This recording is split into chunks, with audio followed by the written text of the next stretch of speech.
करेंगे। अभ्यास के अंतर्गत हमारा पहला प्रश्न है कठिन शब्द के अर्थ बताना। इसके अंतर्गत पहला कठिन शब्द है वीणा वादनी, तो उसका अर्थ होगा वीणा बजाने वाली माँ सरस्वती। दूसरा है मंदरव अर्थात धीमा या गंभीर स्वर। अगला है नव, नव का अर्थ होता है नया। उर का अर्थ होता है हृदय। अंध उर अज्ञान के अंधकार से युक्त हृदय। जननी, जननी का अर्थ होता है माँ। बंधन स्तर अर्थात बंधन का स्वरूप। तम का मतलब होता है अंधकार, अज्ञान का अंधकार। विहगवृंद पक्षियों का समूह। पर का अर्थ होता है पंख। कलुष मन के विकार अर्थात बुरे विचार, बुरे भाव। तम हर अज्ञान रूपी अंधकार को दूर करके। कलुष भेद, इसका अर्थ होता है मन के मलिन भाव को काट करके। जगमग कर दे, संसार को जगमगा दे। प्रकाश का अर्थ होता है उजाला। ज्योतिर्मय निर्झर का अर्थ होता है प्रकाश से युक्त झरना। नवल का अर्थ होता है कोमलता लिए हुए नवीन। हमारा क्वेश्चन दूसरा है निम्नलिखित प्रश्नों के संक्षेप में उत्तर लिखिए। उसके अंतर्गत प्रश्न का है नव नव के माध्यम से कवि क्या कहना चाहता है, तो उसका उत्तर होगा नव नव के माध्यम से कवि कहना चाहता है कि सभी प्राणी नए भारतवर्ष की रचना करें और उन्हें इस निर्माण में सभी नए साधन प्राप्त हों। अगला प्रश्न है इस कविता में कवि किससे वरदान मांग रहा है, इसका आंसर होगा इस कविता में कवि ज्ञान की देवी माँ सरस्वती से वरदान मांग रहा है। अगला प्रश्न है तीसरा, कवि भारत में कौन सा मंत्र भरने की बात कह रहा है, इसका आंसर होगा कवि भारत में नव अमृत मंत्र भरने की बात कह रहा है। तीसरा प्रश्न है, तीसरे प्रश्न के अंतर्गत उत्तर थोड़ा विस्तार से देना है, मतलब इसका आंसर थोड़ा सा बड़ा होगा। प्रश्न दूसरा संक्षेप में था तो उसका आंसर कैसा था, छोटा। अब तीसरे प्रश्न का पहला प्रश्न है कवि माँ सरस्वती से क्या वरदान चाह रहा है। हाँ बच्चों, तो इसका आंसर होगा कवि माँ सरस्वती से वरदान चाहता है कि संपूर्ण भारतवर्ष में स्वतंत्रता की नई भावना का अमर मंत्र भर जाए। प्रत्येक व्यक्ति के हृदय से विभिन्न स्तर से अंधकार, अज्ञान का अंधकार दूर हो जाए तथा सर्वत्र ज्ञान की ज्योति का झरना बहने लगे। मन के विकार दूर हो जाए, अज्ञान का अंधकार नष्ट हो जाए, समस्त संसार ज्ञान के प्रकाश से चमक उठे। संपूर्ण भारत नई गति प्राप्त करके गीत और छंद के क्षेत्र में नवीनता प्राप्त करे। यही वरदान कवि माँ सरस्वती से चाह रहा है। प्रश्न दूसरा है कवि प्रकृति की हर वस्तु में नया रूप क्यों देखना चाह रहा है, तो इसका आंसर होगा कवि निराला जी ने अपनी कविता में प्रकृति की हर वस्तु का चित्रण नए रूप में किया है। वे चाहते हैं कि प्रकृति में कोई भी वस्तु अपने पुराने अथवा अतीत के स्वरूप में ना बनी रहे। वे चाहते हैं कि वहाँ मधुरता हो, भावुकता हो, सजीवता हो, क्योंकि प्रकृति अपने गति प्रधान स्वरूप में मनुष्य मन को शुद्धता, पवित्रता और कोमलता प्रदान करती है। प्रकृति अपने प्रत्येक बदले हुए स्वरूप में प्रेम और सौंदर्य का उपदेश देती है। प्रकृति के स्वतंत्र विकास से उसकी निर्भीकता तथा सभी के कल्याण की भावना मनुष्य में विकास पाती है। प्रकृति के मुक्त चित्रण में कवि ने रूढ़ियों की अंधेरी काया को तोड़कर मानव मुक्ति का संदेश दिया है। नए बादल की मधुर गर्जना लोगों के मन के विकारों को दूर करके अपनी सुखद वर्षा से पृथ्वी को सस्य श्यामलता प्रदान करती है। यही कवि प्रकृति की हर वस्तु में नया रूप देखना चाह रहा है। प्रश्न चौथा है निम्नलिखित पंक्तियों की उचित शब्दों से पूर्ति करना है, अर्थात जो अपने पद्यांश की पंक्तियां हैं उनको रिक्त स्थान के रूप में भरना है। पहला है रिक्त स्थान कलुष भेद तम खालिस्थान भर, तो इसमें होगा प्रकाश। कलुष भेद तम हर प्रकाश भर। दूसरा काट अंध उर खालिस्थान स्तर, इसमें आएगा के बंधन, अर्थात काट अंध उर के बंधन स्तर। तीसरा है बहा खालिस्तान ज्योतिर्मय निर्झर, इसमें आएगा जननी, बहा जननी ज्योतिर्मय निर्झर। चौथा है नव खालिस्तान स्वर्दे, इसमें आएगा पर नव, अर्थात नव पर नव स्वर्दे। हाँ बच्चों, प्रश्न 5वां में है निम्नलिखित पंक्तियों के भाव स्पष्ट करना है। तो अपन भाग 1 में संपूर्ण पद्यांश को समझ चुके हैं, तो ये आपको खुद करना है। अगला प्रश्न है 6वां, सही विकल्प चुनना है। उसका पहला प्रश्न है नव नव के नव विहग वृंद को पंक्ति में अलंकार है। आ यमक, दूसरा है अनुप्रास और तीसरा श्लेष। तो इसका आंसर होगा अनुप्रास। दूसरा प्रश्न है वर्दी कविता की रचयिता हैं। इसके विकल्प हैं आ सूर्यकांत त्रिपाठी निराला, दूसरा जय शंकर प्रसाद, तीसरा गिरधर। इसका आंसर होगा आ सूर्यकांत त्रिपाठी निराला। तीसरा है विहग वृंद का आशय है। इसका पहला पशुओं का समूह, दूसरा मनुष्यों का समूह, तीसरा पक्षियों का समूह। तो इसका आंसर होगा तीसरा पक्षियों का समूह। हाँ बच्चों, अब भाषा अध्ययन के अंतर्गत हम कुछ आईएमपी प्रश्नों को देखते हैं। जैसे प्रश्न तीसरा है निम्नलिखित शब्दों के नीचे बनी पहेली में से दो दो पर्यायवाची शब्द खोजना है। उसमें तालिका बनी हुई है, उसमें से ही अपन को क्या करना है, पर्यायवाची शब्द खोजना है। तो सबसे पहले पर्यायवाची शब्द अपन समझ लेते क्या होते हैं। पर्यायवाची शब्द अर्थात समान अर्थ वाले शब्द, अर्थात शब्द अलग अलग होंगे लेकिन उन सभी शब्दों का अर्थ क्या होगा, एक ही होगा। जैसे उसमें पहला दिया गया है उदाहरण अमृत, अमृत को सुधा भी कहते हैं और अमय भी कहते हैं। दूसरा है अपन को उसमें भरना है जननी, जननी को देखो तालिका में देखना, चौथी लाइन में बीच में दिया गया है माँ, तो उसमें अपन गोला लगा के यहाँ नीचे लिख सकते हैं माँ। दूसरा माता, उस वो भी तालिका में ऊपर वाली लाइन में दिया गया है, अपने दाहिने हाथ तरफ माता में गोला लगा लेंगे। अगला है रात, रात्रि का अपन उसी में से ढूंढेंगे, रात का होगा रात्रि, उसी में देखिए ऊपर से नीचे लिखा हुआ है रात्रि, तो उसमें गोला लगा देंगे। और निशा, निशा में गोला लगा देंगे। अगला है जग, जग को भी उसी में से छांटना है, जग आने संसार और जगत, वो भी ऊपर से नीचे दिया गया है। अगला है आकाश, आकाश का नव, ये भी ऊपर से नीचे तालिका में दिया गया है, उसमें गोला लगा लेंगे। और गगन, नीचे वाली लाइन में बाएं से दाएं दिया गया है, उसमें गोला लगा लेंगे। अगला है विहग, विहग का अर्थ होता है पक्षी, तो ये बाएं से दाएं हाथ पे दिया गया है, उसमें भी गोला लगा लेंगे पक्षी में। और खग, खग भी ऊपर वाली सेकंड लाइन में दिया गया है खग, तो उसमें गोला लगा लेंगे। इस प्रकार हमारे पर्यायवाची शब्द होंगे जननी का माँ माता, रात का रात्रि निशा, जग का संसार जगत, आकाश का नभ और गगन, विहग का पक्षी और खग। चौथा प्रश्न है नीचे दिए गए शब्दों के विलोम शब्द बताना है। विलोम अर्थात विपरीत शब्द, उल्टे, है ना। जैसे कि उसमें एक उदाहरण दिया गया है तम, तम का उल्टा क्या होगा, विलोम क्या होगा, या विपरीत प्रकाश। तो उसको अपन को अभ्यास में से पद्यांश में से छांट के शब्दों को लिखना है। तो अगला आ जाएगा जैसे कि अपना स्वतंत्र, स्वतंत्र का विलोम क्या होगा, परतंत्र, उसी में भर सकते हैं अपन। बंधन, बंधन का क्या होगा, मुक्त। नव का पुरातन, नव आने नया, पुरातन आने पुराना। अमृत का हो जाएगा गरल या विष भी हो सकता है अमृत का। स्वरूप का कुरूप, स्वरूप यानी अच्छा रूप सुंदरता और कुरूप यानी बुरा रूप, है ना। अर्थ शब्द कोश से खोज कर लिखिए, अर्थात कठिन शब्दों के अर्थ बताना है।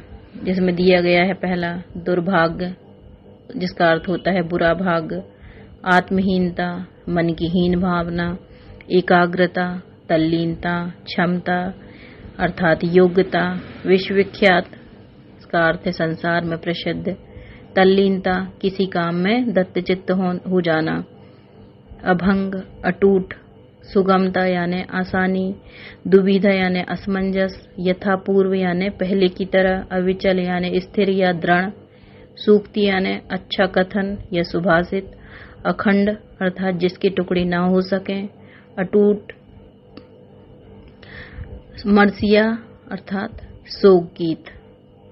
प्रश्न दूसरा का पहला प्रश्न है कि बाली को क्या वरदान प्राप्त था। इसका उत्तर होगा बाली को ऐसा वरदान प्राप्त था कि जो भी उसके सामने आता उसकी आधी ताकत उसमें आ जाती थी। इस कारण बाली अपने सामने आए हुए व्यक्ति को आसानी से पछाड़ देता था।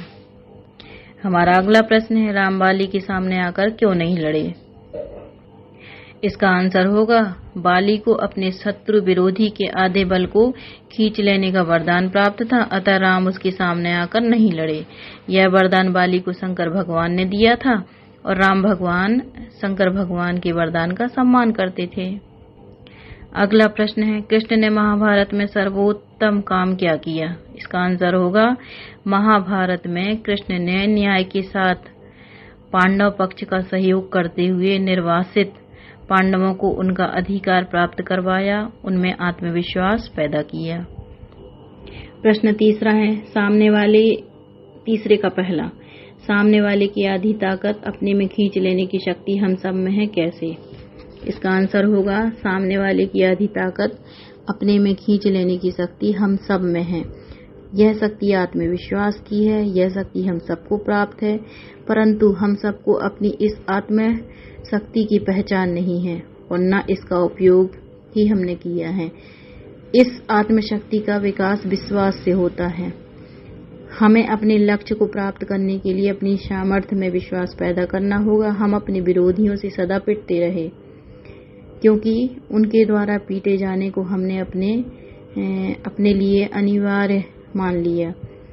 यह सब इसलिए हुआ कि हमारे अंदर कायरता, आत्महीनता ने स्थान बना लिया है, जिससे हम डरपोक हो गए। अच्छे संस्कार हमसे दूर हो गए। बुरे संस्कारों का प्रभाव ऐसा पड़ा कि हम अपने बल की सही नाप तोल नहीं कर सके। परिणाम यह हुआ कि विरोधियों को हमने अपनी अपेक्षा ताकतवर मान लिया, परंतु आत्महीनता और कुसंस्कारों से छुटकारा प्राप्त करें और आत्मविश्वास से भरें। आत्मबल के द्वारा हम अपनी विरोधी की आधी शक्ति अपने में खींच सकते हैं। अगला प्रश्न है लेखक ने हेलन केलर का उदाहरण देकर हमें क्या समझाना चाहा है। इसका आंसर होगा हेलन केलर एक प्रसिद्ध और उच्च कोटि की विचारक थी। उन्होंने अपनी एक सूक्ति में कहा था कि हमें जब सफलता प्राप्त होती है तो उससे हमें सुख मिलता है, परंतु लक्ष्य की प्राप्ति में विफल होना निश्चय ही सुख के द्वार के बंद होने के समान है। हम उस सफलता के न मिलने पर निराशा और हतोत्साहित हो उठते हैं, परंतु उस निराशा की दशा में हम उत्साह से रहित हो जाते हैं। आत्मशक्ति और लक्ष्य प्राप्ति की सामर्थ्य से अपने विश्वास को खो बैठते हैं, जबकि होना यह चाहिए कि उद्देश्य प्राप्ति हेतु अपने अंदर की शक्ति को विकसित करना चाहिए और उसके प्रति मजबूत श्रद्धा और विश्वास रखना चाहिए। एक बार विफल होने पर हतोत्साहित नहीं होना चाहिए। सफलता पाने तक अपने प्रयास कोशिश चालू रखने चाहिए। चौथा प्रश्न है नीचे लिखे गद्यांश की प्रसंग देते हुए व्याख्या करना है। इसमें पहला है जो लोग हमेशा उतार की ही बात का सोचते हैं वे उन लोगों की तरह हैं जो कूड़ा घरों के पास कुर्सी बिछाकर बैठ जाते हैं और शहर की गंदगी को गाली देते हैं। तो जैसे अपन ने पाठ 1 में लिखा था संदर्भ, प्रसंग और व्याख्या, इसमें भी वैसा ही करना है। लेकिन पाठ 1 में कविता थी इसलिए अपन उसे पद्यांश बोल रहे थे, है ना। ये पाठ निबंध से लिया गया है इसलिए अपन इसे क्या बोलेंगे, गद्यांश। तो इसका संदर्भ क्या बनेगा, प्रस्तुत गद्यांश हमारी हिंदी पाठ्य पुस्तक हिंदी कक्षा 8वीं के पाठ 2 आत्मविश्वास से लिया गया है। इसके लेखक कन्हैया लाल मिश्र प्रभाकर जी हैं। इसका प्रसंग होगा लेखक के अनुसार हतोत्साहित अर्थात निराशावादी व्यक्ति सदा अवनति और कष्ट की बातें ही सोचा करते हैं। इसकी व्याख्या होगी कि जिन लोगों में किसी उद्देश्य को प्राप्त करने का उत्साह नहीं होता वे सदा निराशापूर्ण भावनाओं में डूबे रहते हैं। हमेशा जीवन में दुख और अवनति उतार की बातें करते हैं, उन्नति की बातें कभी नहीं सोचते हैं, है ना। अपने अंदर की शक्ति और जीवन के लक्ष्य के प्रति श्रद्धा समाप्त कर बैठते हैं। अर्थात वे सोचते हैं, उनके विचार ऐसे बन जाते हैं कि कूड़े घर की गंदगी उस समय ही हटेगी जब गंदगी को एकत्र करने वाले उसे वहां से हटाएंगे। आलसी और कुसंस्कारित व्यक्तियों की निठल्ली बातें उनके लिए कभी भी लाभकारी नहीं हो सकेंगी। चौथा प्रश्न का अगला प्रश्न है, अगला गद्यांश, जब कोई विरोधी हमारे सामने आता है तो हम अपनी आत्महीनता से, कायरता से, कुसंस्कार से, आत्मविश्वास की कमी से विरोधी का और अपना बल तौले बिना ही उसे शक्तिशाली मान लेते हैं। तो इसका संदर्भ वही होगा जो अभी हमने पहले गद्यांश में बताया, और इसका प्रसंग बनेगा कि इस प्रस्तुत गद्यांश में लेखक ने बताया है कि आत्मविश्वास की कमी के कारण ही मनुष्य विरोधी को अपनी अपेक्षा अधिक ताकतवर मान लेता है। और इसकी व्याख्या होगी, लेखक का मत सत्य लगता है कि जब कोई विरोधी व्यक्ति अपने सामने आता है तो हमारे मन में एक हीन भावना पैदा हो जाती है। इस हीन भावना का कारण होता है कि हमारे अंदर भरोसे की कमी जिससे हम कायर बनने लगते हैं। यह सब बुरे संस्कारों के कारण होता है। अपनी क्षमताओं पर विश्वास न होने से हम अपने विरोधी को अपने आप से अधिक शक्तिशाली मान लेते। हम अपने बल की नापतोल भी नहीं करते। तात्पर्य यह है कि हम स्वयं अपने आप पर विश्वास खो बैठते हैं। प्रश्न 5वां में भाव स्पष्ट करना है, जिसके अंतर्गत पहला प्रश्न है, सफलता की, विजय की, उन्नति की कुंजी अविचल श्रद्धा ही है, भाव स्पष्ट करो। तो इसका भाव यानी आंसर होगा, हमारे अंदर उद्देश्य, लक्ष्य के प्रति अटूट विश्वास है तो निश्चय ही हम अपने उद्देश्य में सफल होते हैं, किसी भी चुनौती पर विजय प्राप्त करते हैं तथा लगातार उन्नति प्राप्त करते हैं। अतः अटूट श्रद्धा और विश्वास ही उपाय है सफलता का, संघर्ष में विजय का, जीवन में उन्नति प्राप्त करने का। अगला प्रश्न है, हम अपनी सोच के कारण ही सफल असफल होते हैं, भाव स्पष्ट कीजिए। इसका आंसर होगा हम अपनी सोच के कारण ही सफलता के सुख का और असफलता के दुख का भोग करते हैं। सफलता की सोच आशावादी और असफलता की सोच निराशावादी होती है। अपने उद्देश्य के प्रति अटूट श्रद्धा और विश्वास हमें सफल बनाता है, जबकि इसके विपरीत हम हतोत्साहित होकर असफल ही होते हैं। यह सब हमारी सोच पर ही आश्रित है। तीसरा प्रश्न है, हम में आत्मविश्वास हो तो इससे हम विरोधी को आत्महीन कर सकते हैं, भाव स्पष्ट कीजिए। तो इसका आंसर होगा, आत्मविश्वास होने से मनुष्य उत्साह पूर्वक अपने लक्ष्य में सफल होता है, जिसके द्वारा वह अपने दुश्मनों को आत्मबल से रहित बना देता है। साधनहीन पांडवों ने अपने आत्मबल से कौरवों को निराश और बलहीन कर दिया। अब भाषा अध्ययन में हम कुछ IMP प्रश्न ही देखेंगे। इसके अंतर्गत तीसरा प्रश्न है, निम्नलिखित शब्दों के स्थान पर हिंदी मानक शब्द लिखिए। ताकत, ताकत का होगा बल। विजिटिंग कार्ड का होगा पहचान पत्र। इशारा का होगा संकेत। मर्सिया का होगा शोक गीत। चौथा प्रश्न है, निम्नलिखित शब्दों में प्रयुक्त प्रत्यय और उपसर्ग बताना है। उपसर्ग कहाँ लगता है शब्द के आगे और प्रत्यय कहाँ लगता है पीछे। तो जिसमें पहला दिया है तल्लीन, तो इसका होगा तत् धन लीन बराबर तल्लीन, तो इसमें होगा तत् उपसर्ग। दूसरा दुर्भाग्य, दुर्धन भाग्य बराबर दुर्भाग्य, तो इसमें होगा दुर उपसर्ग। शक्तिशाली, शक्ति धनशाली बराबर शक्तिशाली, तो इसमें शाली प्रत्यय आएगा। कायरता, कायर धनता, इसमें ता प्रत्यय आएगा कायरता। एकाग्रता, एकाग्रता धनता बराबर एकाग्रता, इसमें ता प्रत्यय होगा। खंडित, खंड धन इत बराबर खंडित, इसमें इत प्रत्यय होगा। पांचवा प्रश्न है, निम्नलिखित सामासिक पदों का समास विग्रह करते हुए उनमें निहित समास पहचान कर लिखना है। सामासिक पद, समास विग्रह और समास का नाम। पहला है आत्मविश्वास, उसका समास विग्रह होगा आत्मा में विश्वास, समास का नाम तत्पुरुष समास। दूसरा है कूड़ा घर, समास विग्रह होगा कूड़े का घर, समास का नाम तत्पुरुष समास। खंदक खाइयों, समास विग्रह होगा खंदक और खाइयों, समास का नाम द्वंद्व समास। शक्तिहीन, समास विग्रह होगा शक्ति से हीन, समास का नाम तत्पुरुष समास। यथापूर्व, समास विग्रह होगा पूर्व की तरह, अवयवी भाव समास। विश्वविख्यात समास विग्रह होगा विश्व में विख्यात, समास का नाम होगा तत्पुरुष समास। इसी के साथ हमारा अभ्यास देखेंगे। अभ्यास प्रश्न। अभ्यास प्रश्न पहला, निम्नलिखित शब्दों के अर्थ शब्दकोश से खोजकर लिखिए। ध्रुपद, गायन की एक विशेष शैली, विरासत, उत्तराधिकार में प्राप्त। प्रणेता, रचनाकार। गुरु भाई, एक ही गुरु के शिष्य आपस में गुरु भाई कहलाते हैं।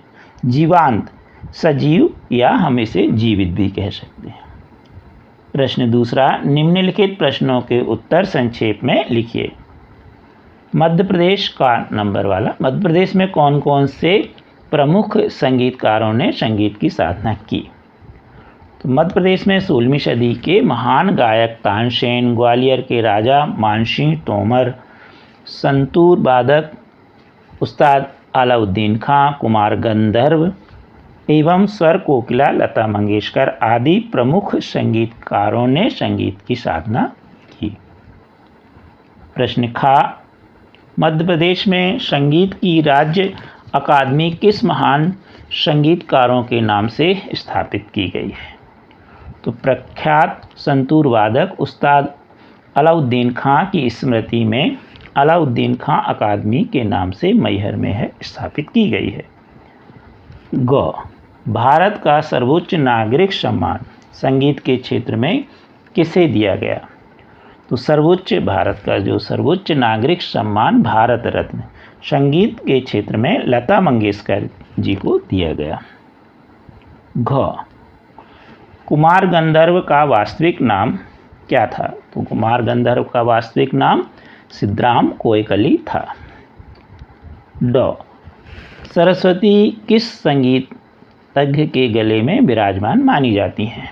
तो संगीतज्ञ या लता मंगेशकर जी के गले में सरस्वती स्वयं विराजमान मानी जाती है। अब प्रश्न तीसरा, अभी आपने लघु उत्तरीय देखे, अब दीर्घ उत्तरीय प्रश्न है। पहला, को संगीत का वास्तविक महत्व कब होता है? तो संगीत का वास्तविक महत्व तब होता है जब संगीत की शास्त्रीयता साधना को महत्व देती है। संगीत की मिठास आत्मिक शांति देती है एवं जीवन को जीने की उमंग पैदा करती है। संगीत से सने गीतों को सुनकर आदमी अपने आप में थिरक उठता है, उसके हृदय में करुणा भाव जाग उठता है, आंसुओं के रूप में करुणा का भाव बह निकलता है। इससे साधारण लोग प्रभावित हो उठते हैं। यही कारण है कि संगीत को संपूर्ण समाज महत्व देता है। प्रश्न खा, कुमार गंधर्व ने कौन कौन से रागों की रचना की? कुमार गंधर्व ने मालवी गीतों को राग दरबारी ढंग से गाकर नए आयाम दिए। उन्होंने महाकवि सूरदास, तुलसीदास, कबीर और मीरा के पदों को भी गाकर जन सामान्य तक स्वर सरिता के माध्यम से प्रेषित किया। उन्होंने राग मालवती, लग्न गंधार, सहेली तोड़ी और गांधी मल्हार रागों की रचना की। उन्होंने संगीत संबंधी एक पुस्तक की रचना की, अनूप राग विलास। इसके माध्यम से संगीत प्रेमियों को संगीत की शिक्षा भी प्रदान की। ग, बादशाह अकबर के दरबार में तानसेन ने क्या चमत्कार दिखाया? 16वीं सदी के संगीत सम्राट तानसेन से बादशाह अकबर ने अपने दरबार में संगीत का प्रभाव दिखाने का हठ किया। तब तानसेन ने संगीत साधना में तन्मय होकर उन्होंने दीपक राग की साधना की। स्वर के आलाप धीरे धीरे सिद्ध होते गए। इसके प्रभाव से यह हुआ कि दरबार में रखे दीपक जल उठे। इस प्रकार वहाँ मौजूद दरबारी लोग चमत्कृत हो उठे, यानी उनको बड़ा आश्चर्य लगा। घा, लता मंगेशकर को कौन कौन से सम्मान एवं पुरस्कार प्राप्त हुए हैं? लता मंगेशकर ने हर भाव, धर्म और भाषा के गीतों में अपने स्वरों को सजाया है, इसलिए उन्हें समूचे राष्ट्र की गायिका भी कहा जाता है। उनके गले में सरस्वती विद्यमान है। उनके गायन में अभी भी आकर्षण है। वे संगीत साधना में निरंतर ही लीन रहती हैं। इसके कारण लता मंगेशकर को देश का सर्वोच्च नागरिक सम्मान भारत रत्न प्रदान किया गया। इसके अलावा उन्हें दादा साहब फाल्के पुरस्कार, पद्म विभूषण और पद्म विभूषण से भी उन्हें पुरस्कार प्रदान किए गए। संगीत की महिमा अपने शब्दों में व्यक्त कीजिए। संगीत की महिमा अनंत है। संगीत में मौजूद शास्त्रीयता से साधना को महत्व दिया जाता है। संगीत में विद्वान मधुरता से हमें आत्मिक शांति मिलती है तथा जीवन को जीने की उमंग व उत्साह भी उत्पन्न होता है। गीतों को संगीत में डालकर मनुष्य के पैर अपने आप थिरक उठते हैं। जैसे आपने फिल्मी गाने सुने अच्छे तो आप नाचने लगते हैं। मनुष्य में करुणा भाव पैदा हो जाता है जिससे उसकी आंखों में अनायास ही आंसू बह उठते हैं। यह संगीत का सामाजिक महत्व एवं प्रभाव है। अगला है, पाठ में आए संगीतकारों में से आपको कौन सा संगीतकार सबसे अच्छा लगा और क्यों?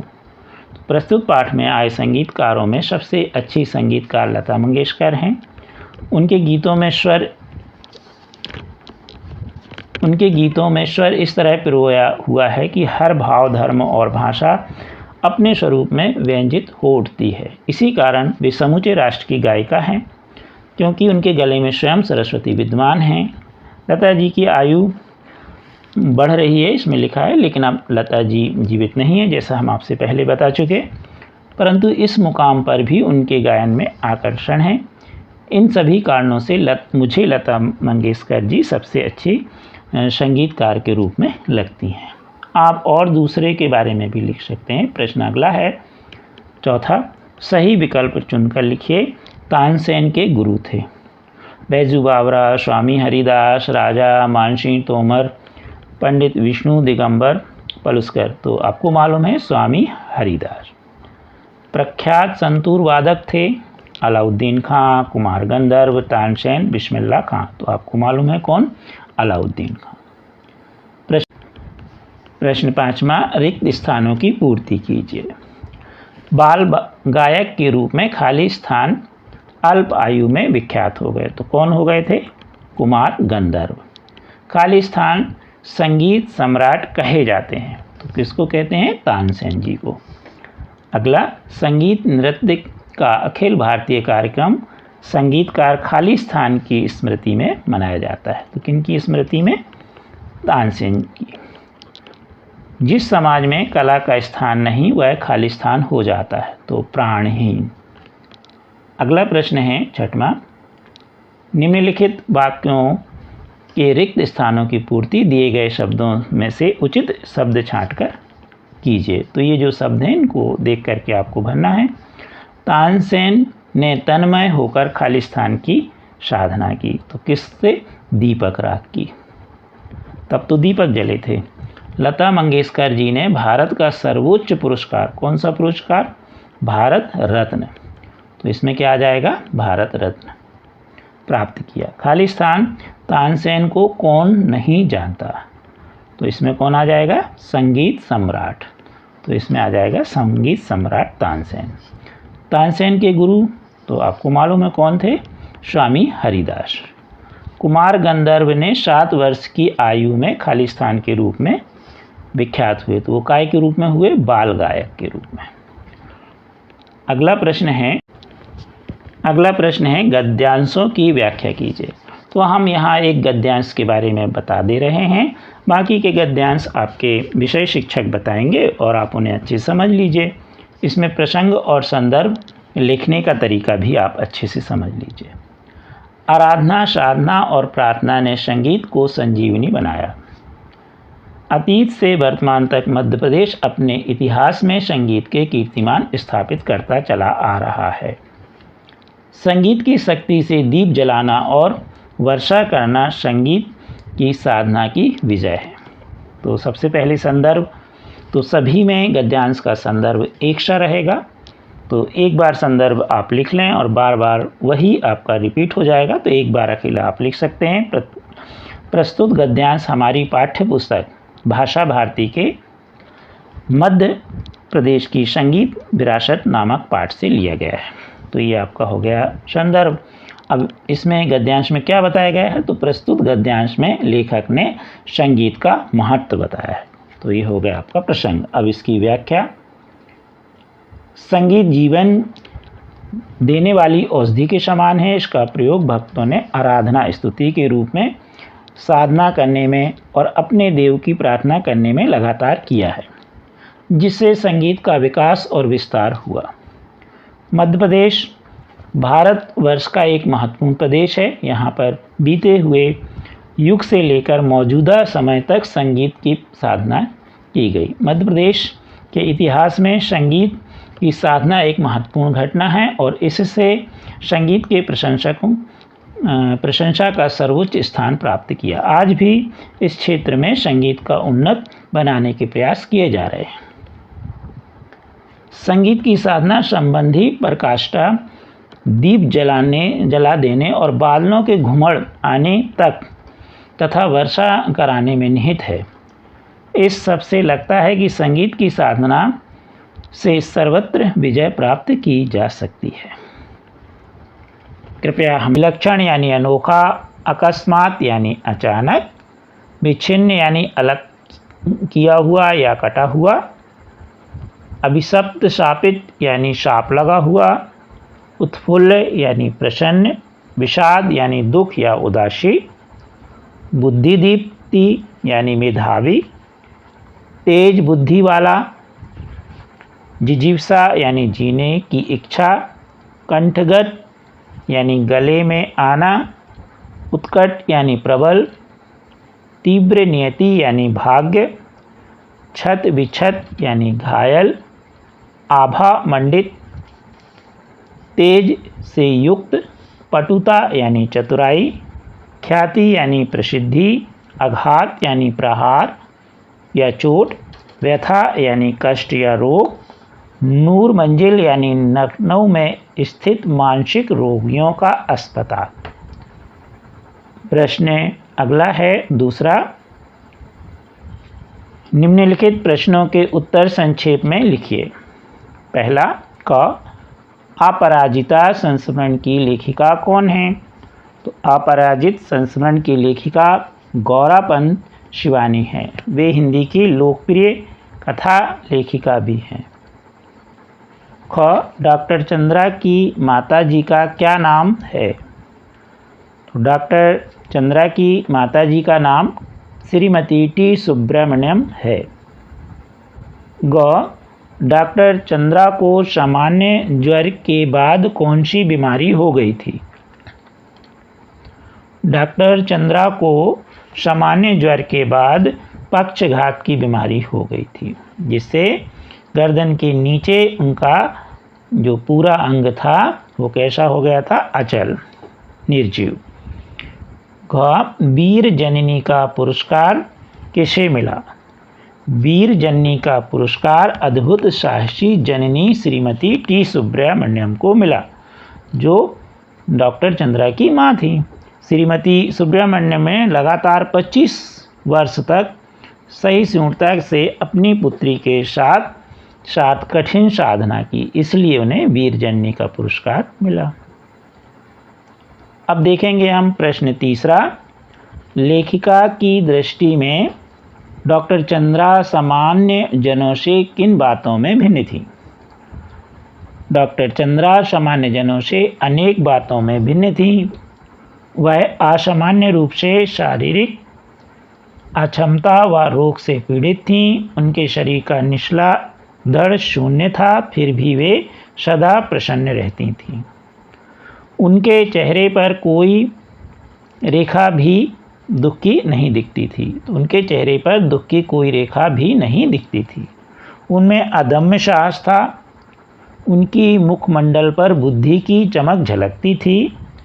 उनका व्यक्तित्व अनेक महत्वाकांक्षाओं से परिपूर्ण था। उन्हें अपने शरीर की अपंगता से बेचैनी नहीं थी।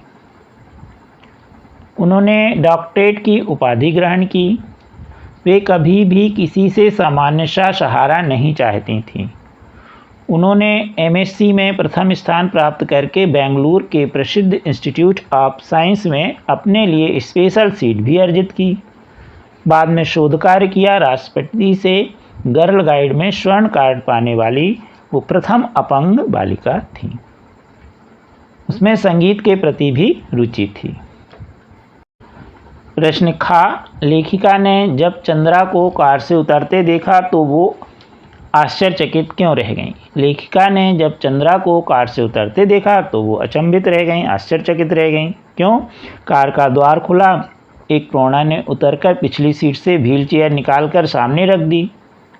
कार में से एक युवती ने धीरे धीरे अपना निर्जीव धड़ को बड़ी सावधानी से नीचे उतारा और बैसाखियों का सहारा लिया और व्हीलचेयर तक पहुंची और उसमें बैठ गईं। अपनी व्हीलचेयर को बड़े आराम से चलाती हुई कोठी के अंदर चली गईं। डॉक्टर चंद्रा को नित्य नियत समय पर अपने कार्यों को देखकर वह लेखिका आश्चर्यचकित रह गईं। जब वह मशीन की तरह बटन खटखटाती अपना काम किए चली आती थीं। डॉक्टर चंद्रा अपनी अपंगता से बिल्कुल भी बेचैन नहीं थीं। उनकी आंखों में सदैव खुशी दिखती थी। अब प्रश्न नंबर 4, निम्नलिखित पंक्तियों का आशय स्पष्ट कीजिए। क, बित्ते भर की लड़की मुझे किसी देवांगना से कम नहीं लगी। आशय, लेखिका को अपंगता से ग्रसित लड़की देवांगना से कम नहीं लगी।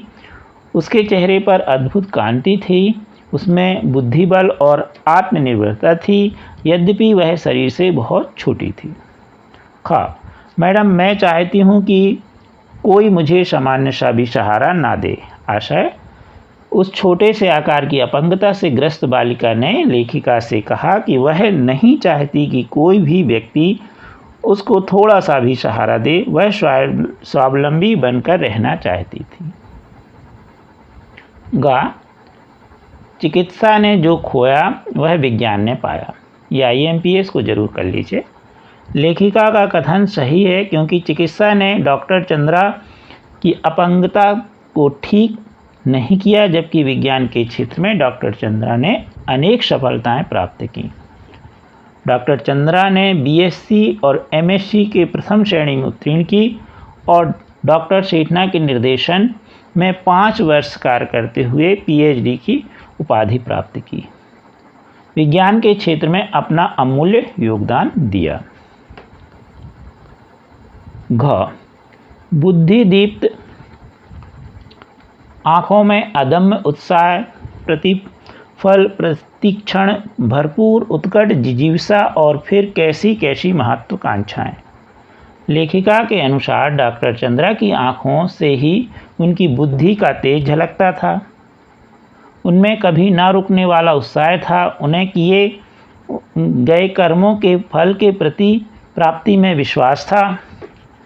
प्रत्येक क्षण अत्यंत तीव्र एवं उत्कट रूप में जीवित रहने की इच्छा थी।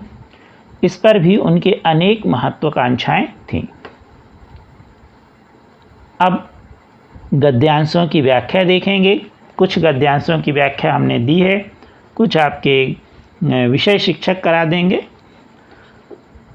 गद्यांश नंबर 1, कभी कभी अचानक ही विधाता हमें ऐसे विलक्षण व्यक्तित्व से मिला देता है जिसे देख स्वयं अपने जीवन की रिक्तता बहुत छोटी लगने लगती है। हमें तब लगता है कि भले ही उस अंतर्यामी ने हमें जीवन में कभी अकस्मात अकारण ही दंडित कर दिया हो, किंतु हमारे किसी अंग को हमसे विच्छिन्न कर हमें उससे वंचित तो नहीं किया। तो सबसे पहले हम संदर्भ देखें।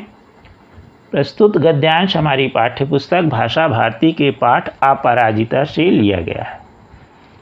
इस पाठ की लेखिका शिवानी है। तो संदर्भ सब में ऐसा ही रहेगा। हर गद्यांश में केवल प्रसंग और व्याख्या बदल जाएगी। प्रसंग, प्रस्तुत गद्यांश में लेखिका बताती हैं कि जीवन में कभी कभी ऐसे व्यक्तियों से मिलना हो जाता है जिनको देखकर हमारे जीवन में किसी बात की कमी बहुत छोटी सी लगती है। व्याख्या, कभी कभी ऐसा अकस्मात हो जाता है कि हमारी मुलाकात किसी ऐसे अनोखे व्यक्ति से हो जाती है जिसे देखने मात्र से ही हमारे जीवन में किसी बात की कमी होते हुए भी वह बहुत छोटी लगने लगती है। जिनसे मुलाकात हुई है उन्हें कोई भी बड़ा कष्ट हो सकता है जिसके विषय में हमने कभी सोचा भी नहीं होगा, और हमारे कष्ट उस व्यक्ति की तुलना में बहुत ही छोटे हो सकते हैं।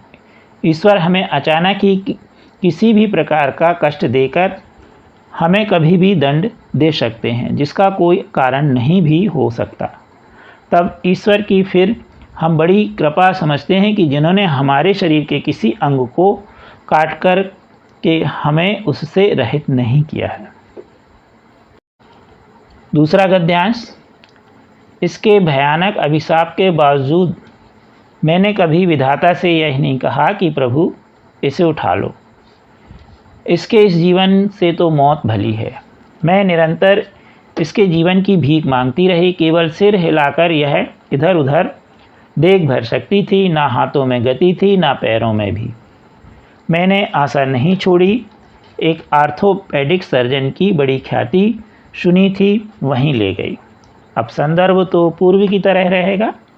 प्रसंग इसका होगा उस छोटी सी बालिका के रोगग्रस्त होने की दशा में भी उसकी माँ के धैर्य और उसके प्रति माँ की ममता का वर्णन लेखिका ने बहुत ही भावपूर्ण ढंग से किया है। व्याख्या। उस अपंग बालिका के शुरू के जीवन के विषय में उसकी माँ कहती है कि उसे अपंगता का भयानक शाप लगा हुआ होने पर भी उसने ईश्वर से कभी यह नहीं कहा कि हे परमात्मा तुम इस बालिका को मृत्यु दे दो। ममता भरे हृदय वाली माँ ने कभी भी यह नहीं सोचा कि उसकी उस पुत्री के रोग पीड़ित होने की दशा से तो उसका मरना ही ठीक है। वह माँ तो सदैव यही प्रार्थना करती रही कि प्रभु उसे जीवन दो, अर्थात उसे रोग से मुक्ति मिले। वह माँ निश्चित ही इतनी दुखी होती होगी जब वह अपनी पुत्री को निश्चेष्ट लिखिए निसंकोच यानी बिना संकोच के या बेझिझक जीवन यापन यानी जीवन बिताना, खुशामद यानी चापलूसी, मुफ्तानंद यानी बिना खर्च किए प्राप्त वस्तु का आनंद, कृतकृत्य यानी धन, तिकड़म यानी जुगाड़ या चतुराई, एहलोक यानी मृत्युलोक, साष्टांग यानी आठों अंग से प्रणाम करना। प्रश्न दूसरा। निम्नलिखित प्रश्नों के उत्तर संक्षेप में लिखिए। लेखक ने इस पाठ का नाम मुख्य पात्र के नाम पर क्यों रखा? उत्तर। लेखक ने इस पाठ का नाम श्री मुक्तानंद जी रखा क्योंकि कुछ लोग अपने जीवन भर मुफ्त में कुछ ना कुछ प्राप्त करने के जुगाड़ में लगे रहते हैं। अतः व्यंग्य के माध्यम से लेखक ने समाज में फैली बुराइयों को उजागर किया है। अगला प्रश्न है, मुफ्तखोरों के सरताज किसे कहा गया है? मुफ्तखोरों के सरताज मुफ्तानंद को कहा गया है, जो किसी भी वस्तु को प्राप्त करने के लिए पैसा खर्च करना नहीं चाहते। वे मुफ्त में प्राप्त वस्तुओं का आनंद उठाते हैं। अगला प्रश्न है, लेखक ने मुक्तानंद से कौन सी ग्रंथावली मांगी? तो लेखक ने मुक्तानंद जी से कालिदास ग्रंथावली मांगी। अगला प्रश्न, मुक्तानंद जी की कमीज कहाँ और क्यों फटी? तो मुक्तानंद जी की कमीज मुफ्त में बर्फ प्राप्त करने की लगी हुई कतार, इंग्लिश में क्यों बोलते हैं कतार को, में लगने पर फट गई। मुफ्तखोरों द्वारा की गई खींचातानी में उन महोदय की कमीज फट गई। अगला प्रश्न है, लेखक मुक्तानंद जी को साष्टांग प्रणाम क्यों करता है? तो लेखक मुक्तानंद जी को साष्टांग प्रणाम करता है क्योंकि लेखक ने उस या उन जैसे मुफ्तखोरों नहीं पाया, ना देखा उनके जैसा। वे इस मृत्यु लोक को भी मुफ्त में सुधार गए और अब परलोक की टिकट भी मुफ्त में प्राप्त करने की जुगाड़ में है। प्रश्न तीसरा, निम्नलिखित प्रश्नों के उत्तर विस्तार पूर्वक लिखिए। अब ये प्रश्न आपको बड़े रूप में लिखना है। इनके उत्तर, मुक्तानंद जी महोदय की मुफ्तखोरी की घटनाओं में से आपको सबसे अधिक प्रभावित किस घटना ने किया, लिखिए। तो मुक्तानंद जी महोदय मुफ्त में ही पान खाने का शौक, कटी पतंग को लूटना, मुफ्त में ही दैनिक पत्रों को पढ़ना, अपने 10 पुत्र और पुत्रियों को मुफ्त में ही शिक्षा प्राप्त करा लेने का जुगाड़, मुफ्त में पुस्तकें प्राप्त करके अपना लाभ कमाना, फ्री पास लेकर रद्दी से रद्दी थिएटर देखना, मुफ्त में बर्फ़ प्राप्त करना, मुफ्त में औषधि प्राप्त करना तथा मुफ्त में ही परलोक सुधार लेने के संबंधी सभी घटनाएं हास्य प्रधान हैं। ख, मुक्तानंद जी पढ़ने के लिए समाचार पत्र कैसे प्राप्त करते थे? तो लेखक महोदय के घर प्रतिदिन प्रकाशित होने वाले 2 समाचार पत्र आते थे। उन अखबारों को सबसे पहले मुक्तानंद जी पढ़ते थे। उनके पढ़ने के बाद ही लेखक को समाचार पत्र पढ़ने को मिलता था। वैसे उन्हें अपने मोहल्ले के उन सभी आदमियों के नाम याद हैं जिनके घर प्रतिदिन अखबार खरीदा जाता है। इस तरह कभी कभी उन सभी के घरों पर समाचार पत्र पढ़ने के लिए वो चले जाते हैं। उनका कहना भी उचित है ही लगता है कि प्रत्येक मनुष्य को अपने ज्ञानावर्धन के लिए अधिक से अधिक समाचार पत्र पढ़ना चाहिए, परंतु वे मुफ्त में समाचार पत्र पढ़ लेते हैं और समाचार पत्रों के खरीदने पर पैसा खर्च करना उनके लिए पाप ही है। अगला प्रश्न है, मुक्तानंद जी दूसरों से पुस्तकें मंगाकर उनका क्या करते थे? उत्तर, मुक्तानंद जी दूसरों से पुस्तक मंगाकर, यहाँ पर मंगाकर सुधार लीजिएगा, गलत लिखा है, उन पुस्तकों को वे उस व्यक्ति को देते थे जिससे मुक्तानंद जी को अपना लाभ प्राप्त करते थे, यानी जो उनसे व्यक्ति से लाभ प्राप्त हो। वे पुस्तकें दे दिए जाने के बाद लौटाकर कभी नहीं आती थी, यानी वो दूसरे को लौटाकर कभी नहीं देते थे। 2 दिन में लौटाने का वादा कर लेखक ने अपनी पुस्तक दे दी, लेकिन 2 वर्ष बीत जाने के बाद भी पुस्तक लौटाई नहीं गई। इस तरह मुफ्त में मंगाकर लाई गई पुस्तकों से उन्होंने अपनी अलमारी को भर रखा है। अपनी अलमारी पर किसी भी व्यक्ति की निगाह भी नहीं पड़ने देते। वास्तव में उनके पास सभी पुस्तकें बिना मूल्य के दिए ही प्राप्त कर ली गई हैं, अर्थात मुफ्त में प्राप्त हो गई। अगला प्रश्न है, लेखक ने कबीर का रहस्यवाद किस संदर्भ में कहा? लेखक ने कबीर के रहस्यवाद का संदर्भ इस रूप में कहा है कि मुक्तानंद जी जब भी बीमार हुए तब उन्हें अपने इलाज पर कुछ भी खर्च नहीं किया। उन्हें दवा तो क्या, किसी सीसी के पैसे भी कभी नहीं अपनी जेब से दिए। डॉक्टर, वैद्य और हकीम कहने को तो सबके दोस्त होते हैं, परंतु अपनी फीस औषधि की कीमत किसी पर भी नहीं छोड़ते। इस तर्क को यहाँ पर गलत बताया गया है, इसलिए इसे कबीर का रहस्यवाद कहा गया। इस तरह आखिर में उन औषधियाँ भी सरकारी अस्पताल से ही मिल जाती थीं। यह भी कबीर का रहस्यवाद है, अर्थात रहस्य की बात तो यह है कि मुक्तानंद जी को सभी औषधियाँ मुफ्त में ही प्राप्त हो जाती हैं। डॉक्टर ने तो दुनिया की नब्ज टटोलते हैं और मुक्तानंद जी डॉक्टर की। अगला प्रश्न है, परलोक के संबंध में मुक्तानंद जी की धारणा क्या है? इहलोक की भांति ही मुक्तानंद जी परलोक में भी मुफ्त जीवन यापन के सपने संजोए हैं। उनका दृढ़ विश्वास है कि जब भगवान ने इहलोक में आनंद पूर्वक निभा दिया तो परलोक भी भगवान मुक्त में ही उनकी मुक्ति कर देंगे। प्रश्न 4, रिक्त स्थान भरिए। खाली स्थान का चंदन घिस मेरे खाली स्थान। तो यहाँ आएगा मुफ्त का चंदन घिस मेरे नंदन।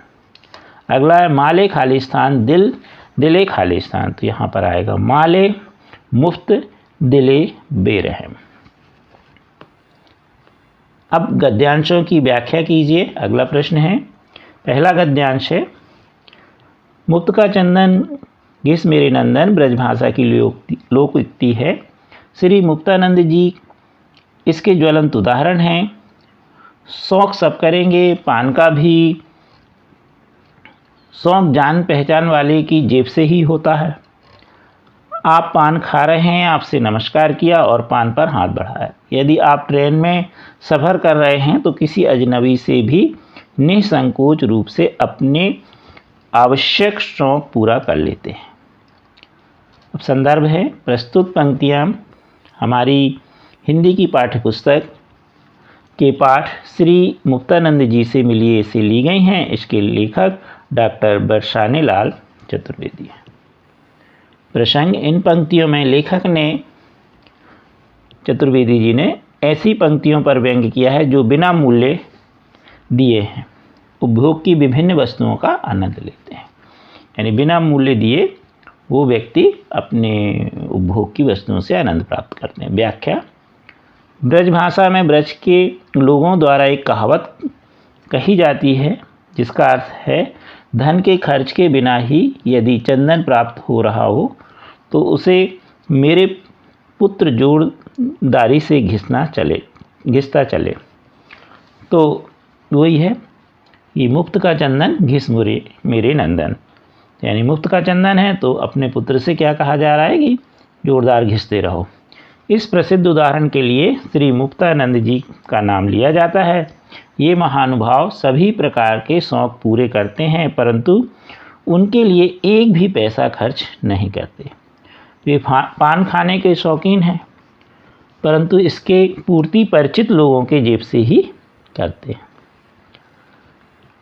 आपको पान खाते हुए देखकर वे अवश्य ही आपको नमस्कार करेंगे और इसके साथ ही अपने हाथ को बढ़ाकर पान को खींच लेंगे।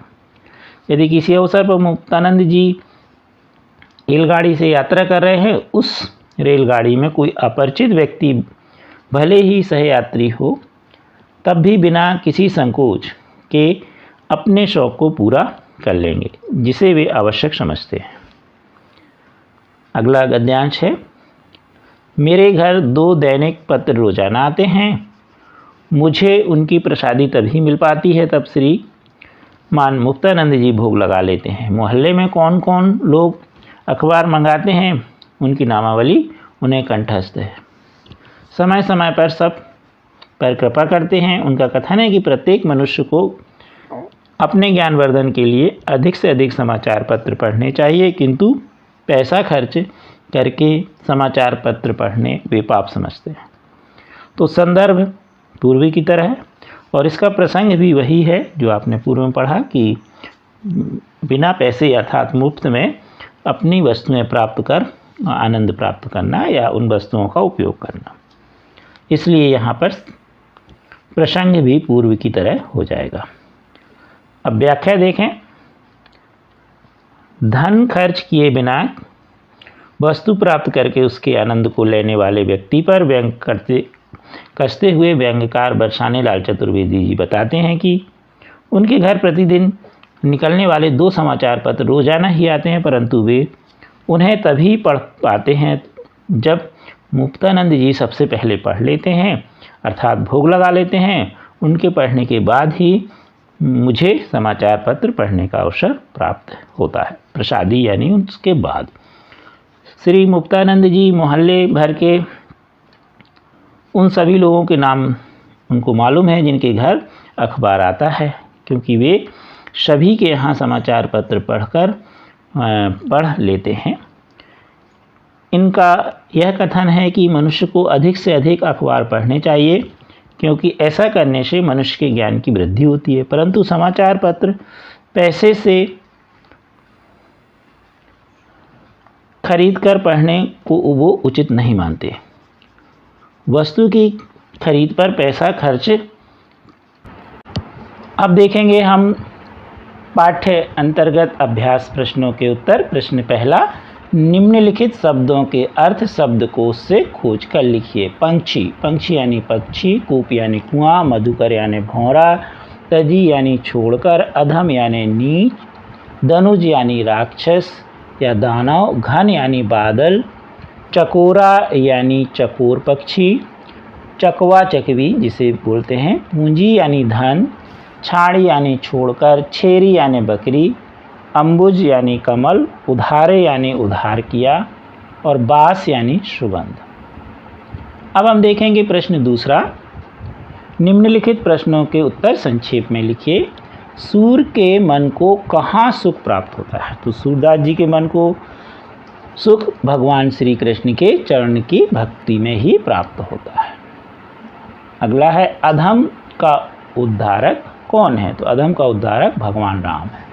रैदास किस भक्ति के आराधक हैं? तो रैदास जी ईश्वर के नाम के आराधक हैं। मीराबाई को कौन सा रत्न प्राप्त हो गया?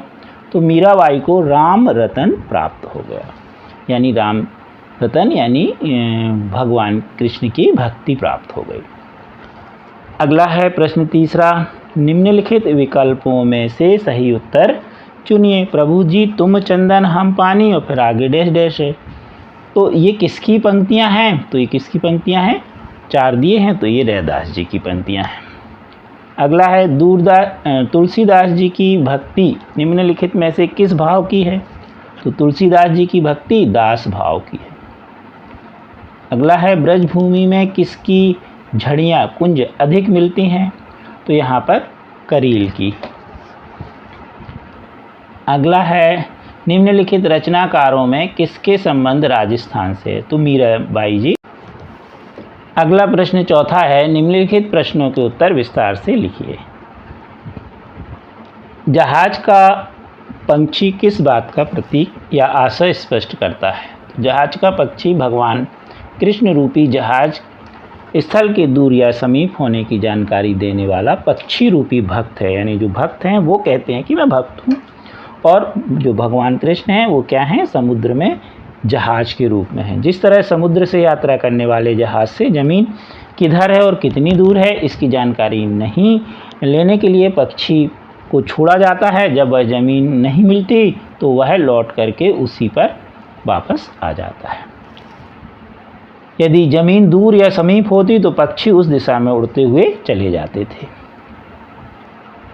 और वह ज़मीन ही उनकी शरण स्थल बन जाती थी। ये पहले लोग ऐसा उपयोग करते थे। नाविक भी जहाज को उसी दिशा में खेने लगते थे जिस दिशा में पक्षी उड़ के चला गया है। उस ज़मीन पर जाकर जहाज अपना लंगर डाल देता था। यह उस समय होता था जब कुतुबनुमा जो आदि दिशा सूचक यंत्रों का आविष्कार नहीं हुआ था। बहुत पहले की बात है। इस पद में कवि ने अपने आप को जहाज के पक्षी के रूप में, भक्त के रूप में चित्रित किया है, जो बार बार सभी ओर से निराश होकर श्री कृष्ण के चरण रूपी जहाज में आकर शरण ले लेता है। अगला प्रश्न है, तुलसीदास ने किसके उद्धारण का उल्लेख किया है? तुलसीदास जी ने किस किस के उद्धार का उल्लेख किया है? तो खग के रूप में जटायु, मृग के रूप में मारीच, व्याघ के रूप में वाल्मीकि जी, पाषाण के रूप में पत्थर बनी अहिल्याबाई, बिटप के रूप में यमलार्जुन और जड़ के रूप में भरत मुनि। इन सब का उद्धार भगवान श्री कृष्ण ने त्रेता युग में, भगवान श्री कृष्ण ने द्वापर युग में किया था। त्रेता युग में भगवान राम ने और इन्होंने कृष्ण ने द्वापर युग। जटायु पक्षी सीता हरण के समय सीता को बचाने के लिए रावण से संघर्ष करते हुए घायल हो गया था। श्री राम ने उनका उद्धार किया। मृग रावण का, मारीच जो था वो रावण का संबंधी था, जो मारीच बन करके मृग के रूप में आया था और उन्होंने उसका मार करके और उसका उद्धार किया। अगला है व्याध, वाल्मीकि जी। यह पहले डाकू थे और राम शब्द का उल्टा जाप करके कल्याण हो गया और तर गए। पाषाण, अहिल्या गौतम ऋषि की पत्नी थी, वो अपने पति के श्राप से श्रापित होकर के पत्थर बन गई जिसे भगवान राम ने अपनी चरण धूलि से उनका उद्धार कर दिया। यमला अर्जुन को श्राप था और वे वृक्ष बन गए थे। द्वापर युग में कृष्ण भगवान ने उनका उद्धार किया। इस तरह विभिन्न रूपों में पतित हुए प्राणियों का भगवान ने उचित समय पर उद्धार किया था।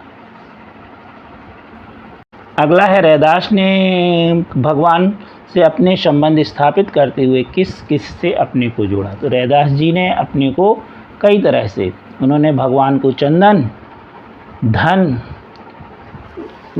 यानी बादल के रूप में, चंद्रमा, दीपक, मोती के रूप में, अपने आप को क्रमशः पानी, यानी उन्होंने कहा चंदन तो मैं पानी, उन्होंने कहा आप बादल तो मैं मोर, आप चंद्रमा तो मैं चकोर, आप मोती तो आप दीपक तो मैं बाती और मोती तो मैं धागा। चंदन पानी के संयोग से घिस जाता है और उसकी सुगंध फैलने लगती है। बादल की गर्जना से मोर क्या होता है, कूकता और नाचता है। चंद्रमा को चकोर एकटक देखता रहता है। दीपक की ज्योति जो है वह जब दीपक जलाते हैं तो चारों तरफ फैल जाती है। मोतियों में धागा पिरोया जाता है और फिर हार या माला बन जाती है। सोने को सुहागे के रूप में चमक प्राप्त होती है। इस तरह ईश्वर से इन जीवों को विभिन्न प्रकार से संबंधित में उन्होंने अपने संबंध को स्थापित किया है। अगला है मीरा की भक्ति। भावना पर अपने विचार प्रकट कीजिए। मीरा की भक्ति दास भावना से ओतप्रोत है। वे भगवान कृष्ण की भक्त दासी हैं। ईश्वर की भक्ति उनके लिए वह रत्न है जिसे कोई चुरा नहीं सकता, खर्च भी नहीं होता। भगवान की भक्ति का जो रत्न उन्होंने प्रतिदिन सवाया होता जाता है। इस प्रकार ईश भक्ति से मनुष्य सतगुरु की कृपा प्राप्त कर लेता है और सत पर आधारित मनुष्य की जीवन नौका बड़ी सरलता से संसार सागर को पार कर जाती है। ईश्वर की भक्ति ही मनुष्य को उद्धार प्राप्त करने का एकमात्र साधन है। ईश्वर की भक्ति तो संसार की विविध वस्तुओं के प्रति मोह त्यागने पर ही प्राप्त होती है। प्रश्न 5वां है, निम्नलिखित पंक्तियों का आशय स्पष्ट कीजिए। कौन देव बराय विरधित, हटी हटी अधम उधारे। तुलसीदास जी कहते हैं कि हे भगवान राम, मैं आपके चरणों की भक्ति को छोड़कर कहाँ जाऊँ। आपके अतिरिक्त किसका नाम पतित पावन है। दीनों के प्रति किसे अति प्रेम है। अन्य कौन सा देवता है जिसने हठपूर्वक अपने यश के लिए पापियों का उद्धार किया हो। पक्षी, जटायु, मृग, व्याध, वाल्मीकि, पाषाण, अहिल्या, वृक्ष, यमाल, अर्जुन, जड़, भरत मुनि आदि किस देवता ने संसार से उनका उद्धार किया है। देव, राक्षस, मुनि, नाग और मनुष्य आदि सभी के माया वशीभूत होकर दयनीय बने हुए हैं। इसलिए तुलसीदास जी अपने आप को समझाते हुए कहते हैं कि इनके समक्ष यानी खुद को तुलसीदास अपनी दीनता का बखान कैसे कर सकता है।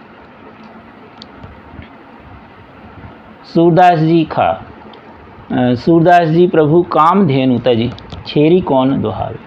सूरदास जी कहते हैं कि मेरा मन दूसरे स्थान पर किस तरह सुख प्राप्त कर सकता है। जिस तरह समुद्री जहाज से ज़मीन के होने की जानकारी के लिए जो छोड़ा गया पक्षी है वह फिर उसी जहाज में आकर लौट आता है क्योंकि शरण पास में नहीं है।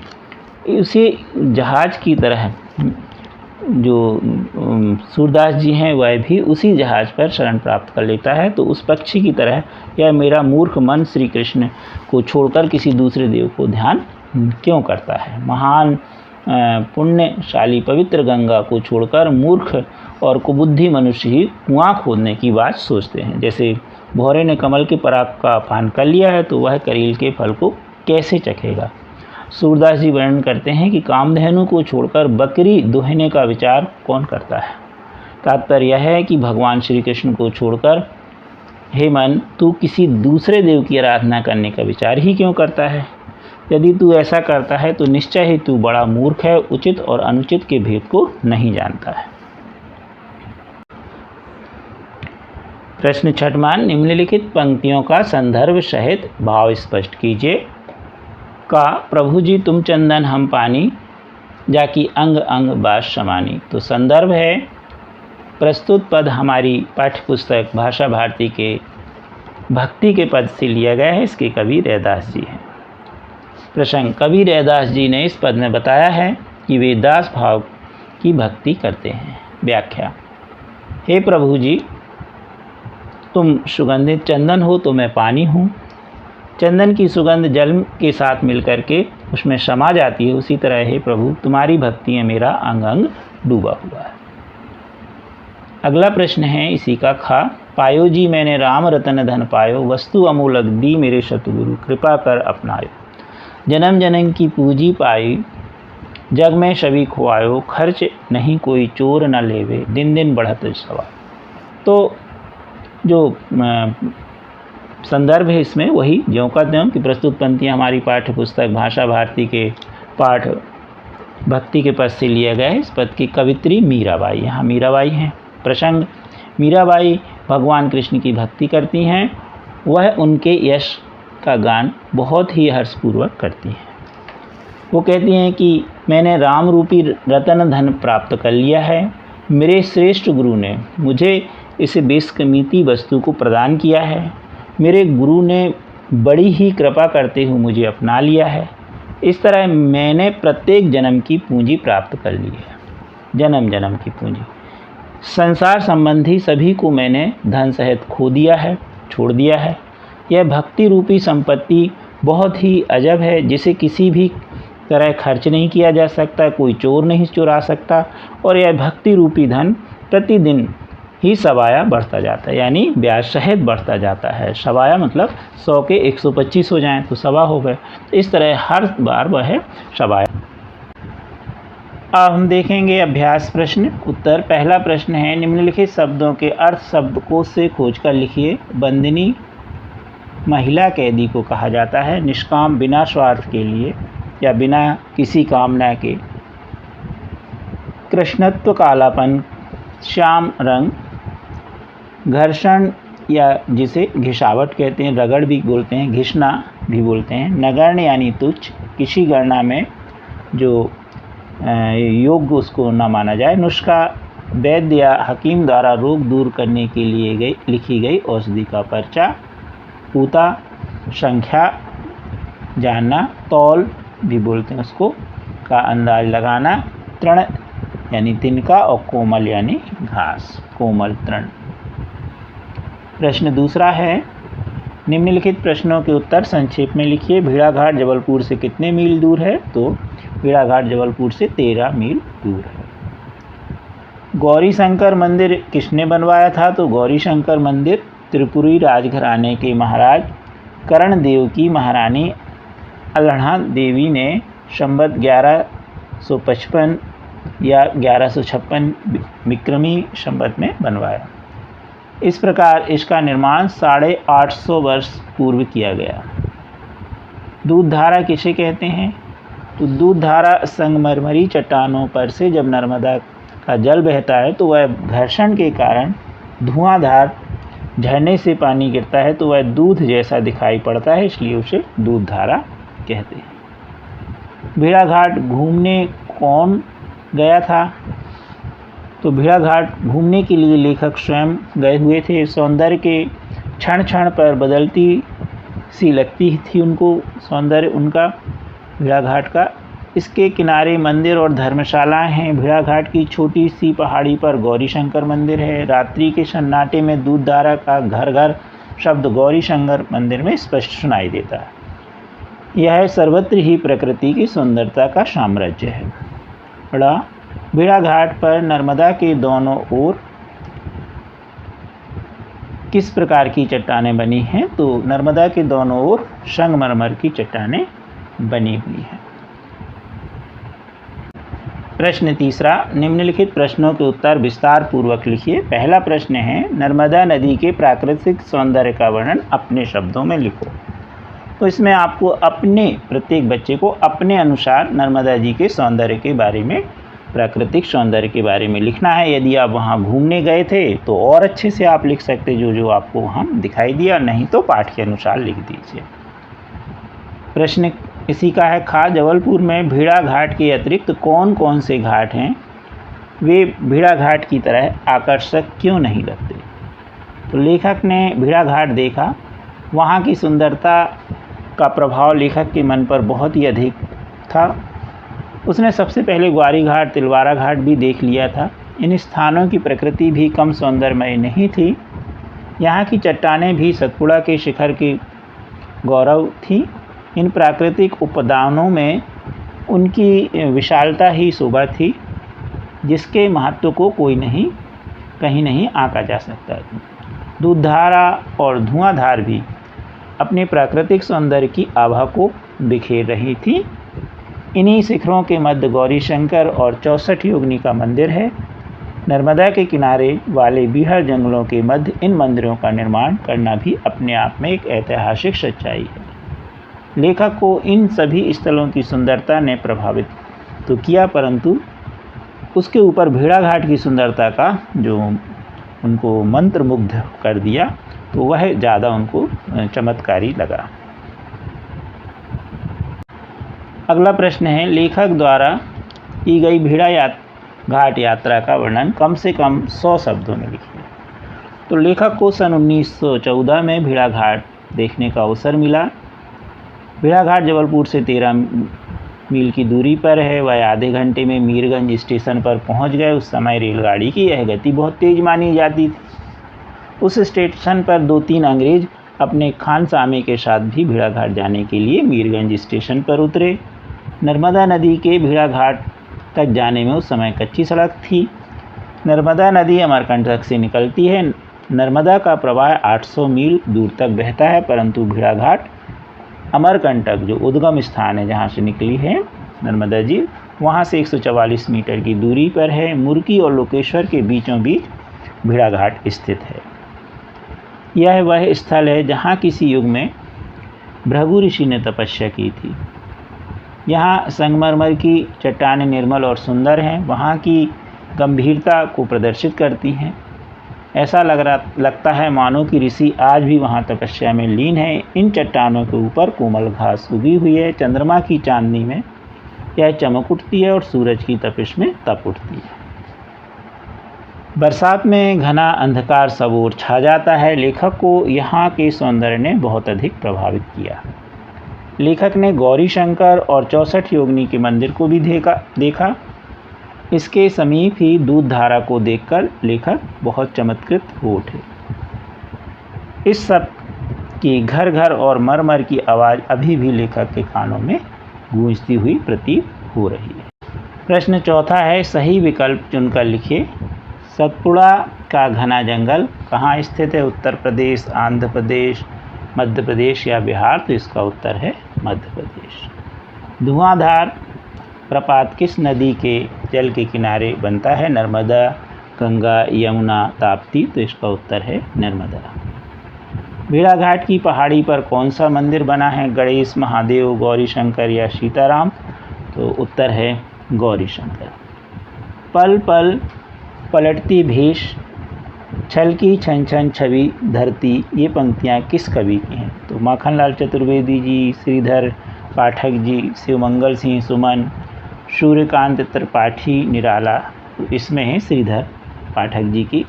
इस पाठ में जो माखनलाल चतुर्वेदी जी हैं उन्होंने इन पंक्तियों का उपयोग किया है।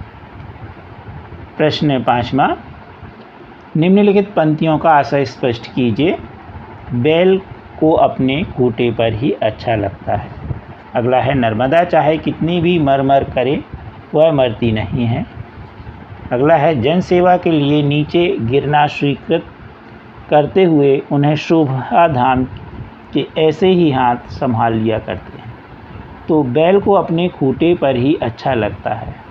इसका आंसर है, एक पुरानी कहावत है कि बैल जो अपने निश्चित स्थान पर बंधता है उसे वही स्थान अच्छा या प्रिय लगता है। दूसरा प्रश्न था, नर्मदा चाहे कितनी मर कर करे वह मरती नहीं है। तो नर्मदा नदी अपने जल के प्रवाह से मर की ध्वनि उत्पन्न करती हुई बहती रहती है, किंतु इसके दोनों किनारों की ऊंची चट्टानों की श्वेतता कभी भी मर नहीं सकती। तीसरा नंबर पर था, जो जन सेवा के लिए नीचे गिरना स्वीकृत करते हैं उन्हें शोभा धाम के ऐसे ही हाथ संभाल लिया करते हैं। तो नर्मदा नदी जब भेड़ाघाट पर अत्यधिक ऊंचाई से गिरती है उसके दोनों किनारे पर खड़ी संगमरमरी चट्टानें उसे मानो अपनी भुजाओं में स्थान देती हुई प्रतीत होती है। इसी प्रकार जब भी कोई व्यक्ति अथवा व्यक्तित्व जनसेवार्थ झुककर अथवा नतमस्तक होकर कोई कार्य संपन्न करते हैं या करने चल पड़ते हैं तो उसे समाज रूपी सुंदर और मजबूत हाथ अपने हाथ से सहारा एवं संबल देते हैं। तो कोश से खोज कर लिखिए। आपकी पुस्तक में पीछे हैं, उनमें से खोज कर लिखना है। कीर्ति यानी यश, संगम यानी मिलान या समागम भी बोलते हैं, दो या दो से अधिक नदियों के मिलान के स्थान। प्रलय यानी सर्वनाश या बर्बादी। शंकु यानी शंकु के आकार वाला। वेधशाला, शंकु यानी जैसे जोकर की टोपी होती है।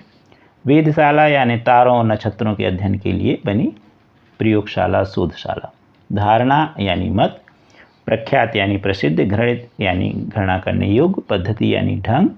सूत्रबद्ध यानी धागे में बंधा हुआ। और आसन्न यानी समीप या पास। दूसरा प्रश्न है, निम्नलिखित प्रश्नों के उत्तर संक्षेप में लिखिए। क नंबर का है, पटना शहर का पुराना नाम क्या है? तो आपको मालूम है, पाटलिपुत्र। ख प्रश्न है, पटना के पास कौन सा विख्यात विश्वविद्यालय है? तो पटना के पास नालंदा विश्वविद्यालय था, जो अपने समय का बहुत ही प्रसिद्ध विश्वविद्यालय था।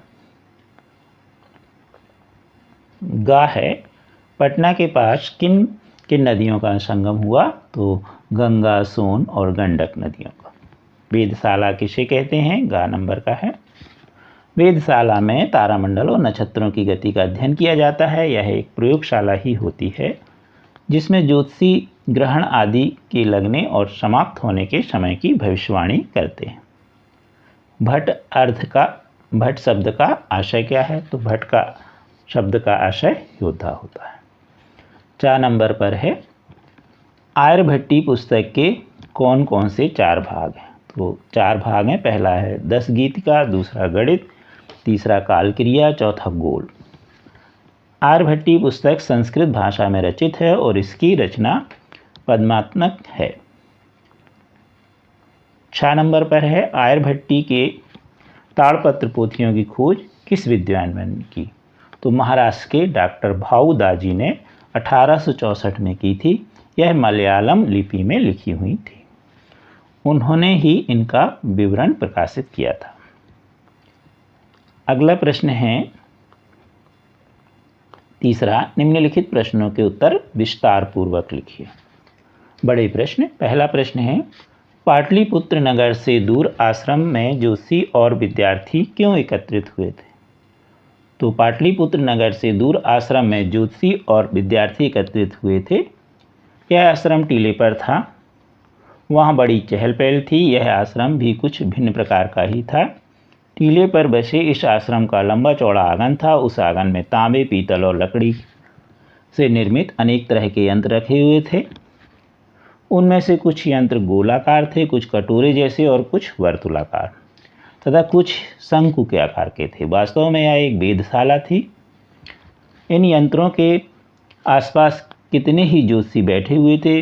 वे सभी बहुत प्रसिद्ध थे। साथ ही वहाँ अनेक विद्यार्थी भी बैठे थे। वे वहाँ इकट्ठे होकर हिसाब लगा रहे थे भविष्यवाणी का, जो उन्होंने की थी कि ग्रहण कितने समय लगेगा, कहाँ दिखाई देगा और इस ग्रहण का समय क्या होगा। वे अपनी गणना के अनुसार ही की गई भविष्यवाणी की सत्यता की परख करने के लिए वहाँ एकत्रित हुए थे। ख नंबर का प्रश्न है, पृथ्वी अपनी धुरी पर चक्कर लगाती है। इस कथन को आर्यभट्ट ने किस तरह समझाया? तो आर्यभट्ट ने कभी भी आंख मूंदकर पुरानी गलत धारणाओं को स्वीकार नहीं किया। वे अपने विचारों को बिना झिझक और भय के प्रस्तुत करते थे। उन्होंने ग्रहण और आकाश की अनेक घटनाओं के संबंध में स्वतंत्र रूप से अपने विचार रखे। उन्होंने लोगों को खुलकर बताया कि हमारी पृथ्वी अपनी धुरी पर चक्कर लगाती है, वह स्थिर नहीं है। आकाश तारामंडल स्थिर है। आर्यभट्ट ने इसे स्पष्ट करने के लिए कि पृथ्वी धुरी पर अपने पश्चिम से पूर्व की ओर घूमती है और इसके साथ ही हम भी घूमते हैं, इसलिए आकाश स्थिर तारामंडल हमें पूर्व से पश्चिम की ओर जाता हुआ जान पड़ता है। आर्यभट्ट ने ग्रहण और सूर्य ग्रहण और चंद्र ग्रहण के बारे में क्या विचार व्यक्त किए? कुछ आचार्य और विद्यार्थी पाटलिपुत्र के आश्रम की वेदशाला में बैठकर आपस में चर्चा कर रहे थे कि ग्रहण क्यों लगता है। उनमें से कुछ कह रहे थे कि धर्म ग्रंथों में लिखा है कि ग्रहण के समय राहु नाम का राक्षस सूर्य और चंद्रमा को निगल लेता है। हमें चाहिए कि इन ग्रंथों की बात पर हमें विश्वास करना चाहिए। परंतु वहाँ पर उपस्थित विद्यार्थी मंडल में से एक युवा तरुण विद्यार्थी बैठा हुआ था। वह अपने साथियों को समझा रहा था कि पृथ्वी की बड़ी छाया जब चंद्रमा पर पड़ती है तो चंद्र ग्रहण, इसी तरह जब चंद्रमा की छाया पृथ्वी और सूर्य के बीच में चंद्रमा आ जाता है तो सूर्य पर पड़ती है और सूर्य को वह ढक लेती है और सूर्य ग्रहण। राहु नाम का राक्षस सूर्य अथवा चंद्रमा को नहीं निकलता है। यह सब कपोल कल्पित धारणा यानी पुरानी बातें हैं, हमें इन पर विश्वास नहीं करना चाहिए। अगला प्रश्न है, ज्ञान विज्ञान के क्षेत्र में संसार को प्राचीन भारत की क्या देन है। ज्ञान विज्ञान के क्षेत्र में संसार को प्राचीन भारत की सबसे बड़ी देन शून्य सहित केवल 10 अंक संकेतों से भी संख्यांक को व्यक्त करना है। यानी पहले शून्य का आविष्कार नहीं हुआ, आर्यभट्ट ने शून्य का आविष्कार किया। इस दार्शनिक स्थान पर जो मान है, अंक पद्धति की खोज आर्यभट्ट से 300-400 वर्ष पहले हो चुकी थी। आर्यभट्ट इस नई संख्या पद्धति से परिचित थे। उन्होंने अपने ग्रंथ के शुरू में वृंद अर्थात अरब तक के 10 गुणोत्तर संज्ञान दे करके लिखा है कि इनमें प्रत्येक स्थान पर पिछले स्थान से 10 गुना है, यानी कोई भी संख्या है वह उसकी 10 गुनी है। आर्यभट्ट ने हमारे देश में गणित ज्योतिषी के अध्ययन की एक नई स्वस्थ परंपरा शुरू की। इस तरह यह कहा जा सकता है कि प्राचीन भारत ने ज्ञान विज्ञान के क्षेत्र में संसार को बहुत बड़ी उपलब्धि दी। अगला प्रश्न है, आर्यभट्ट को प्राचीन भारतीय विज्ञान का सबसे चमकीला सितारा क्यों कहते हैं। आर्यभट्ट दक्षिणा पथ में गोदावरी तट के क्षेत्र में अस्मक जनपद के रहने वाले थे। वो उस समय जनपद क्षेत्र चलते थे, बाद में यह अस्मकाचार्य के नाम से भी प्रसिद्ध हुए। आर्यभट्ट बचपन से ही तेज बुद्धि वाले थे। वे गणित और ज्योतिषी के अध्ययन में गहरी रुचि लेते थे। वे दोनों विषय गणित और ज्योतिषी के अध्ययन के लिए अस्मक जनपद से पाटलिपुत्र पहुँचे। इन दोनों स्थानों के मध्य की दूरी हजारों मील थी। आर्यभट्ट आँख मूंदकर पुरानी गलत बातें नहीं मानते थे। वे सदा ही अपने विचार धारा को बिना किसी डर के और बिना झिझक के प्रस्तुत करते थे। ग्रहण संबंधी बात ही नहीं, दूसरी आकाशीय घटनाओं के संबंध में भी स्वतंत्रता पूर्वक अपने विचार रखते थे। वे एक साहसी ज्योतिषी वैज्ञानिक थे। उन्होंने पृथ्वी की गति के बारे में अपने विचार खुलकर सबके सामने रखे। वे सबसे पहले ज्योतिषी थे जिन्होंने स्पष्ट शब्दों में अपने विचार प्रस्तुत करते हुए कहा कि पृथ्वी स्थिर नहीं है, यह अपनी धुरी पर चक्कर लगाती है। स्थिर तो आकाश का तारामंडल है। इसके अतिरिक्त आर्यभट्ट ने अब हमारे देश में गणित और ज्योतिषी के अध्ययन को एक नई व्यवस्था स्वस्थ परंपरा शुरू की। इसलिए आर्यभट्ट को प्राचीन भारतीय विज्ञान का सबसे चमकीला सितारा कहा जाता है। प्रश्न 4, वस्तुनिष्ठ प्रश्न। रिक्त स्थानों की पूर्ति वाक्य के सामने कोष्ठक में दिए गए शब्द से छांटकर कीजिए। पृथ्वी अपनी धुरी पर खाली स्थान से खाली स्थान दिशा में घूमती है। तो ये कहाँ से कहाँ घूमती है? पश्चिम से पूर्व की ओर। पहले में पश्चिम भर दीजिए, दूसरे में पूर्व। पश्चिम से पूर्व की ओर। ग्रहणों की वैज्ञानिक व्याख्या करने वाले तरुण पंडित का नाम क्या था? तो ये अब आपको रट ही गया होगा, आर्यभट्ट। अगला है, आर्यभट्ट की पुस्तक का नाम क्या था? तो आर्यभट्ट की पुस्तक का नाम आर्यभट्टीय था। कृपया हमारे चैनल को शेयर सब्सक्राइब अवश्य कीजिए। Thank you.